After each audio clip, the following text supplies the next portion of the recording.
So hello and Happy New Year.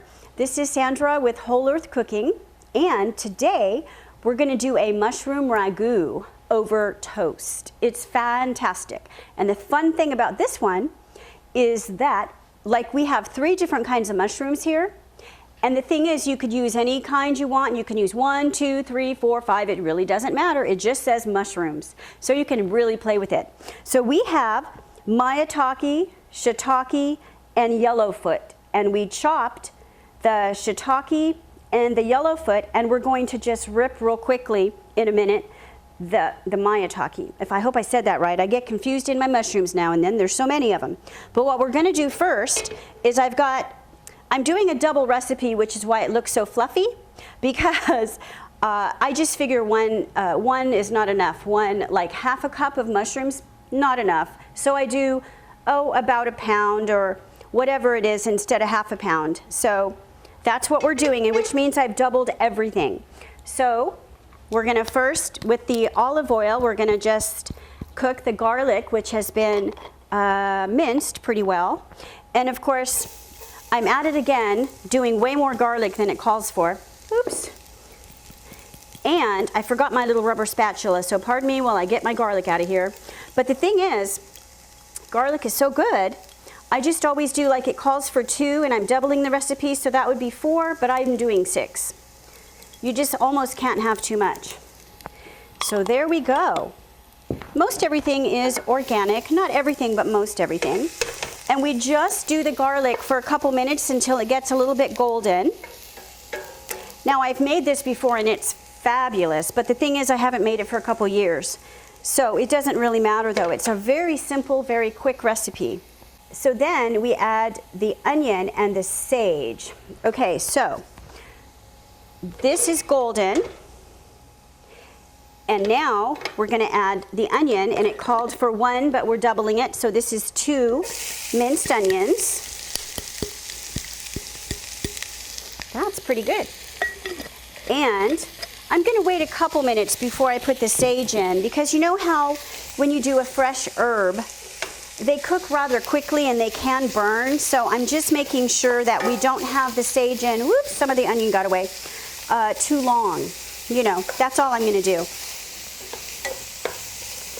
And so we're just going to cook the onion until it gets soft, so it doesn't have to be caramelized or anything like that. So again, it really doesn't take too long, but it will take a few minutes. In the meantime, we'll be doing some other things. Then we're going to add all the mushrooms and the soy sauce, and we're going to cook, stirring until all the mushroom liquid has been given off. All right, so let's see. I better tear the rest of the mushroom. And it's nice. Have you ever used Miatake? You just tear little pieces, tear it off as big or as little as you want, and it doesn't take long. But I was thinking this was a great idea because I've never had Miatake in hardly anything, so I think it's going to be fabulous in this ragu. I'm trying to make sure I don't make them too big as I rip them off, because I've chopped everything else.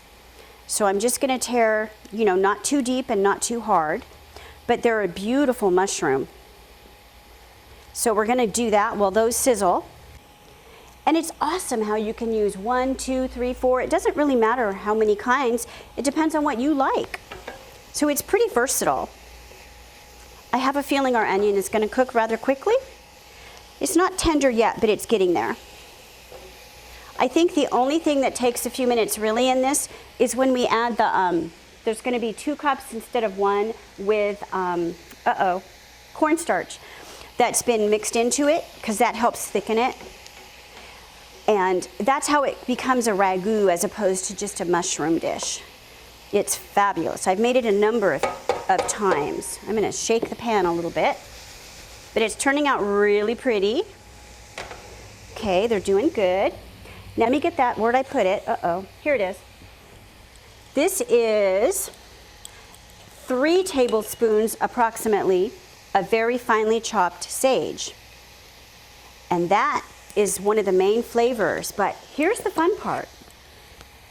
There's a lot of herbs that go really good with mushrooms. And so if you're not a sage fan, try something else. It'll taste a little different, but it's still going to be fabulous.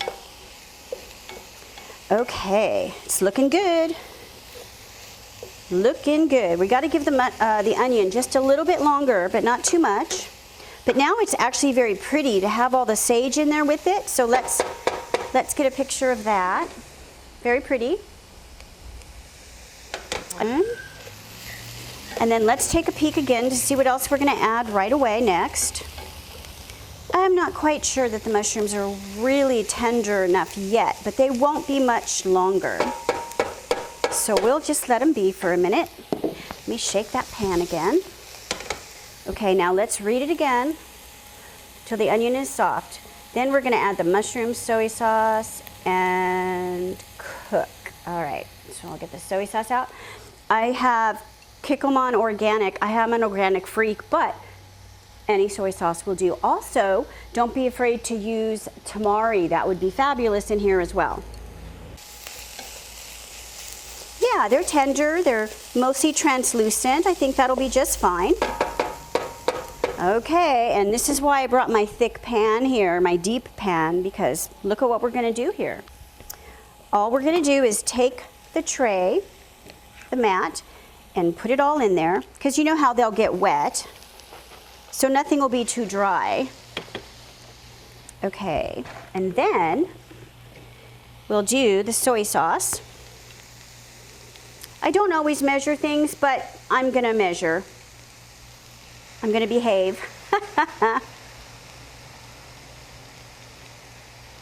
Oh, it smells so good. And just a little extra, just a little tiny bit. I do that with a lot of stuff. Can't help myself. Okay, little extra. Now I gotta get that stirred. I want it to all be mixed up really well. So again, we have 3 kinds of mushrooms. We chopped 2 of them, pulled apart the other one, the Miatake. Didn't use every bit of it, but most of it. And so now that I've got it all mixed up, I'm just gonna let it cook a little bit, let the liquid get released. And let me see, this recipe, by the way, I got it from Gourmet Magazine, and it's funny, it's about 1994, I think, so I've had it for a while. That is almost there. I like it. They're beautiful. I like this mixture that we used. It's quite nice. I think what I've used in the past has been the not shiitakes, like the baby portobellas, just baby portobellas, and maybe white buttons or something. But this would be much more flavorful than those, just for example. But it's fun because you can use, again, 1, 2, 3, 4 kinds. It really doesn't matter. I always recommend to double the recipe, though, because you will not be happy when you get the first amount if you just do the regular one, because you're like, where's the rest? Because you want more. They've evaporated most of their liquid, and they're nice and brown. So sherry and vinegar, and we boil it until it's evaporated. So we have 6 tablespoons of the sherry and 2 of the vinegar. Okay, let's do the sherry first. Yum. I really don't know what it tastes like on its own, but it's so good in cooking. Okay, so 6, here we go. And I might get a little extra, but that's okay. Not too much extra. Got to keep counting. 4, 5. See the little extra? There's a few little drips. That's okay, no problem. Okay, so there we got 6. And that makes it quite a bit wetter just doing that, but not too bad. What did I say on this one? 3? Yes. Such a nice color. I love the red wine vinegar, the color. Beautiful. Come on, get out of there. I like to swirl it around when I'm putting it in, because then it mixes up a little bit on its own before we get a chance to stir it. So that's kind of a little trick I do, I guess. We'll put this back up here. And I think that, oops, I got to turn it up just a little bit. Oops, wrong way. And then, because it's already kind of boiling, so it'll take a couple minutes for this to boil off. No problem. And then again, more seasonings sinking into the mushrooms and the onion. And then the last thing that we'll do is we'll add some the wet mixture and the salt and pepper, but not a lot of each. So we're gonna let that simmer for a bit, or actually boil is what it's doing, and it really won't take long. So, you know what? I think I'm gonna put a little pepper and salt in right now. I just think I will. And I don't hardly ever measure that stuff. I have to admit, even when I bake, I don't measure my salt. That's not supposed to be okay, but I've never had a flop, so I guess it's okay. But that doesn't mean I didn't start out doing that. I've never done that all the time. I've just learned things as the years have gone by. I think that's good. Yeah. A little bit of this, a little bit of that. But that was only just salt and pepper. That was it.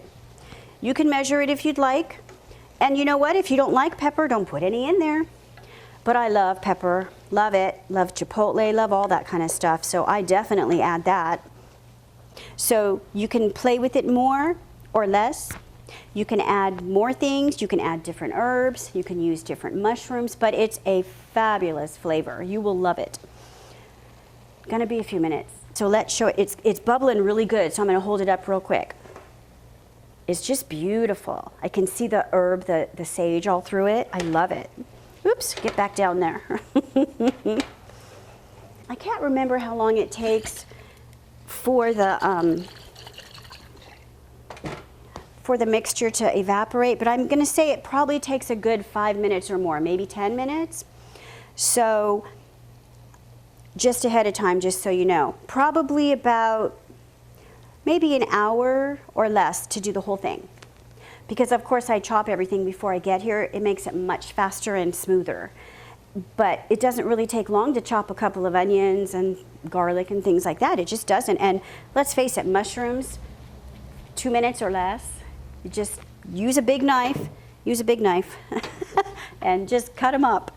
We have our garlic, our olive oil, our onion, our sage, and our mushrooms, and our soy sauce, and our sherry, and our red wine vinegar. So the only thing left, well, I have to confess, it calls for a tablespoon of minced fresh parsley. I've never liked parsley, so I never put it in the dish. Sorry about that, but feel free. Of course, I'm sure it's fine with it. So it would normally have 2 tablespoons of parsley in this too. Sorry, I don't like parsley. But anyway, I did put a little extra sage. So I'm going to do the cornstarch here in about 1 to 2 minutes. And then it's just going to have to cook for a little while. And that's what it's about. There we go. So we're just going to get that in there. I might leave a little bit out. I don't want them too moist. Now I turned up the heat. It's already bubbling a little bit. I'm going to stir it. Oh. It just takes a little bit of time, you know. That's the thing on the finishing part of it. You don't really want to rush it because you want it to be that right consistency. We haven't toasted the bread. But we want to give you an idea, and it's not quite finished, but we want to give you a really close idea of what it's like. It's definitely not ready yet, but it's really close. So I'm just going to put a little bit. I don't want to waste it or anything. And the thing of it is, it's going to be drier enough that you can just put it on there and eat it with your hands. You don't have to use a fork and a knife. Oops. Now, I'm going to let it keep cooking, and then I'm going to try to show this. See, it's very pretty on the plate. It's very, very pretty. Thank you so much. It's been a wonderful experience. I hope you try this. It's fantastic, and it really doesn't take long. People love it. It would be good to serve at a party even. Again, double batch or more. And have a wonderful evening.